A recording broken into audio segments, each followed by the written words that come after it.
Yeah, I could talk about MKUltra a little bit. This mostly comes up in my work on so-called new religious movements, which are also, groups that are described by the media as cults. In my field, we call them new religious movements because it's a little bit less a loaded a term. But basically, there's this concept of brainwashing, right? So in the 1950s, during the Korean War, a CIA agent who was a journalist named Edward Hunter coined the term brainwashing. So he basically made up that term and released it to the public. And I actually have a book coming out later this year called The Penguin Book of Cults, and I'll have the original newspaper article in it where Edward Hunter described this term. It was originally based on a Confucian term that means more like cleansing the heart, right? Cleansing your heart, but it gets translated as brainwashing. And originally, Edward Hunter said in China, the Chinese people don't actually like communism. They're forced to like communism. Their brains are basically reprogrammed through this thing called brainwashing. And then during the Korean War, about 3,000 of our troops were captured and kept in POW camps. And at the end of the war, when they could come home, there were, I think, 7 out of 3,000 who said, "No, actually, I want to stay here. I like communism. I don't want to go back to America." And so the CIA said, "Well, they didn't really, not want to come home. That was done to them using brainwashing, right? Using a secret Asian technique."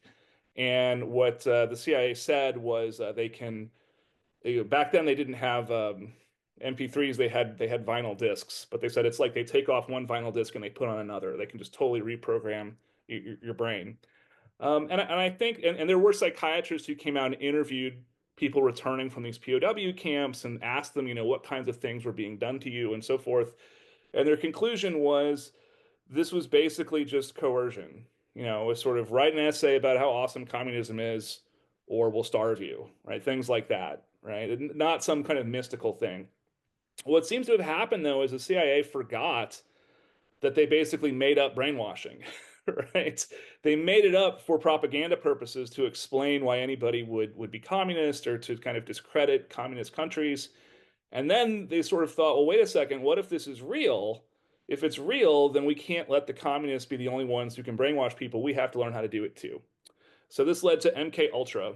And the idea of MK Ultra was we can take someone, we can remove their current minds and sort of get them to kind of a vegetable state, and then we can replace that with a new mind, right? So that was the idea.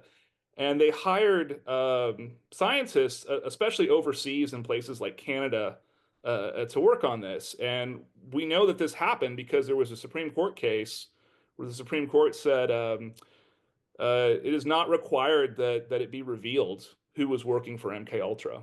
So we don't know the full extent of who was doing these various experiments, but we know some things about them. And there were people in Canada who went to be treated for, mental health problems by scientists working for MK Ultra, and they would do things like make them sleep for weeks at a time using drugs, or give them electroshocks, or give them LSD. And what they learned through these experiments was they could do that first half, right? With enough LSD and sleep deprivation and stuff, that they could get people to the point where they couldn't recognize their own family and they were just sort of a vegetable. What they never figured out how to do was the second part, right? Where they rebuild them into some other person. So they would take these people and they would do things like put headphones on them and play messages like, you are a good mother and patriotic over and over and over again for weeks. It didn't really do anything, right? They had to sort of recover from the trauma in sort of a natural way. So in new religious movements, the consensus is basically brainwashing as described by the CIA, where you can change someone's brain like changing a vinyl disc, is not real. And in fact, in 1988, the American Psychological Association said the same thing.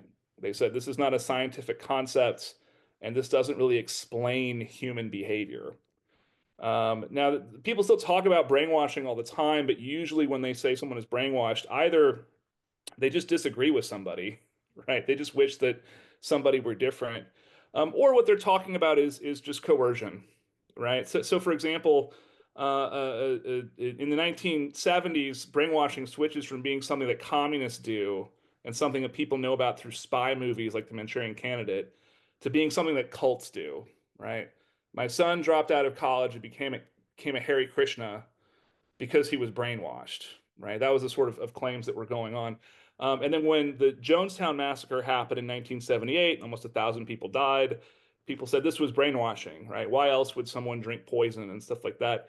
If we look at what actually happened, though, it's really more coercion than brainwashing. So for one thing, there were people with guns, right? So it's pretty clear if you do not drink this cyanide, you will be shot.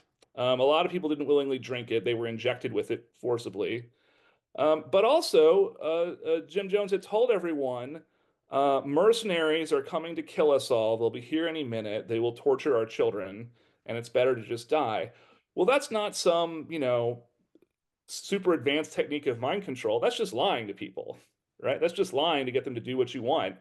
Even small children are capable of doing that. So a lot of what we actually claim as brainwashing, I think, actually isn't. It is much more kind of basic forms of coercion and control and manipulation.